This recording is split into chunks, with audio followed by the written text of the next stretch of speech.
Hey guys, thought I would come on and go outside today because man, it is such a beautiful evening. Sun is just starting to set and man, it is beautiful out here. It's all green. It rained yesterday. Unfortunately, it was not just a rain, it was a torrential downpour and it got the corn. It flattened it. It's starting to stand back up pretty good though, but man, it was flattened. See what I mean? It was flattened.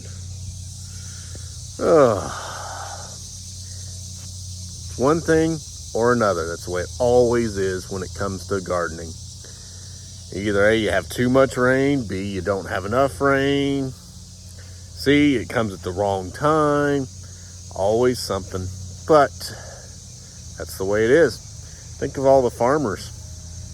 This is just sweet corn that we were growing to eat for ourselves in our own little garden. But think of the farmers who are dependent on that for their income. They're off to buying.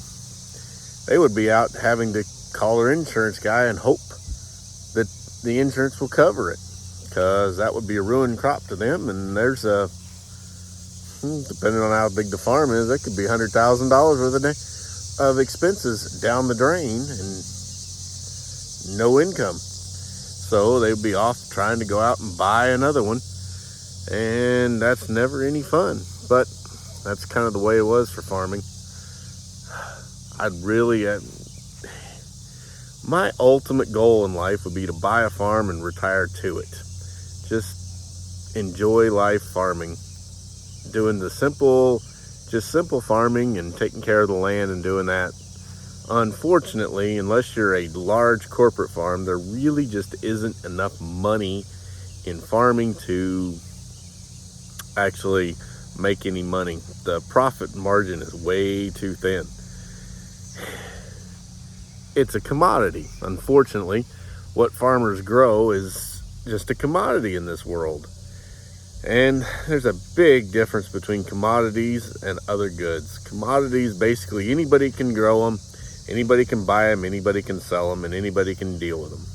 They don't take much skill, they don't take much of anything.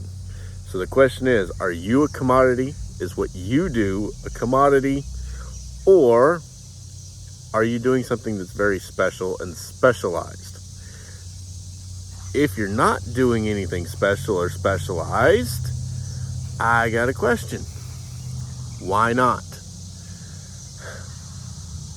Sure, there's probably nothing that is so specialized that only one person in the world can or is doing it.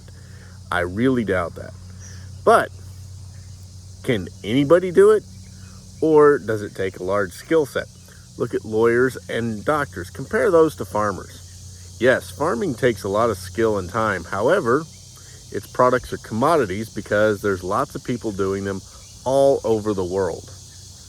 But look at doctors and lawyers. There are not a whole bunch of people doing them. Well, there's probably too many lawyers in America, but that's beside the point. But still, per community, there's only,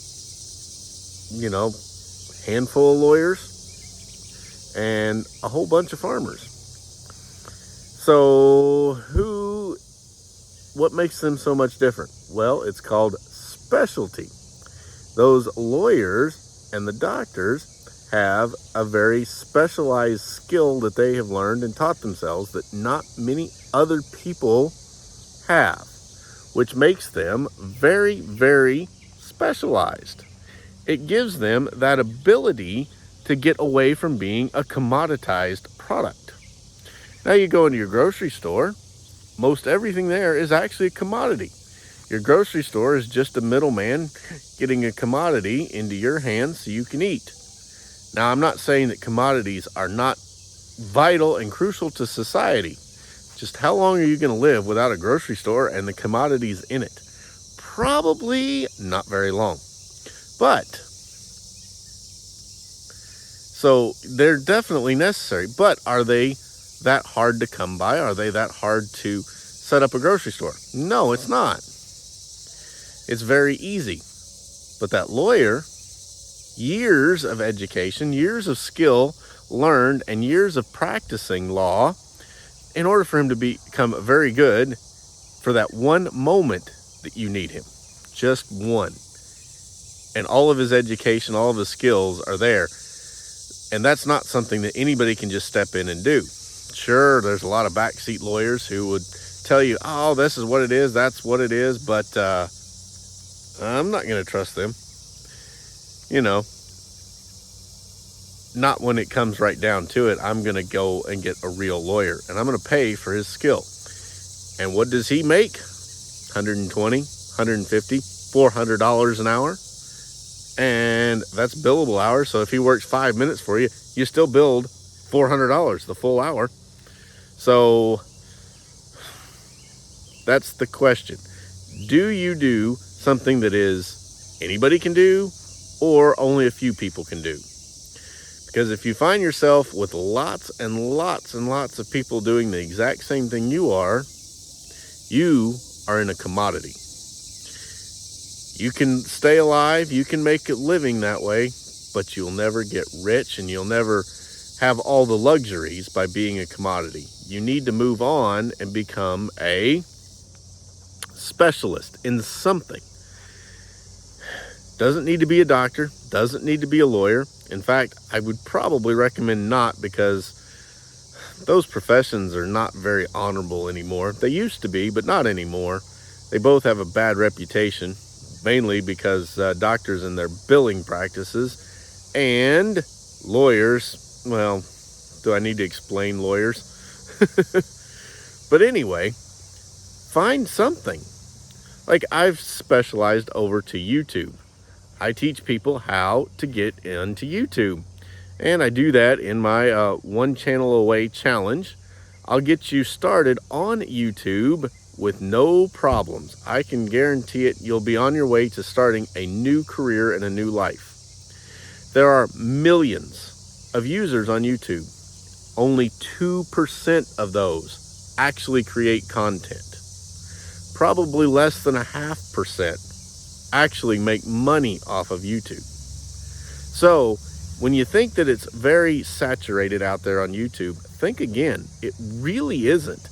It is actually probably one of your least saturated fields that you can go into right now. It has a huge audience and not many people producing. It seems that way, that there's lots, but there's not really that many. I go into my YouTube homepage, and of course, it is trained through the algorithm of mine, but I've got a couple of different browsers that I do this on, and it's trained different in each browser. And guess what?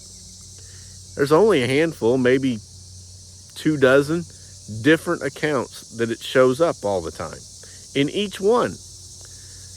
Now, that's of the millions of accounts out there. It's showing me 2 or 3 dozen of them. Now, that tells me that most of them are not creating content. So what did I do? I went one more step, and I went to analyze this. I went to look at the publicly subscribed to my channel. You can't know if they didn't publicly subscribe, but I went and looked at the publicly subscribed ones. There's a field in your analytics for that. And I started looking at all of them that were there on one channel, my main channel. And what did I find out? Only 1 or 2 were actually putting videos up.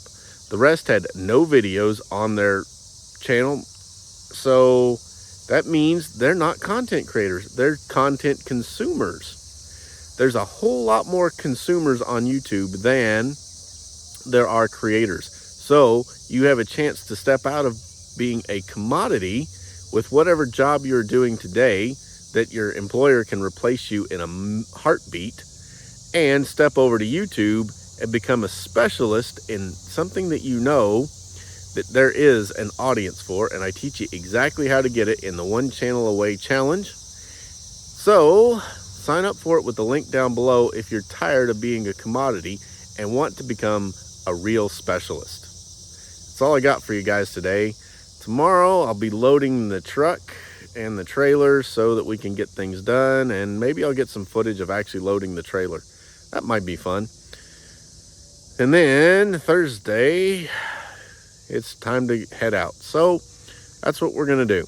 and I'll see you guys tomorrow. Please like this video, subscribe to my channel for more vlogs, more YouTube tips, more fun stuff, and I'll see you later. Bye, guys.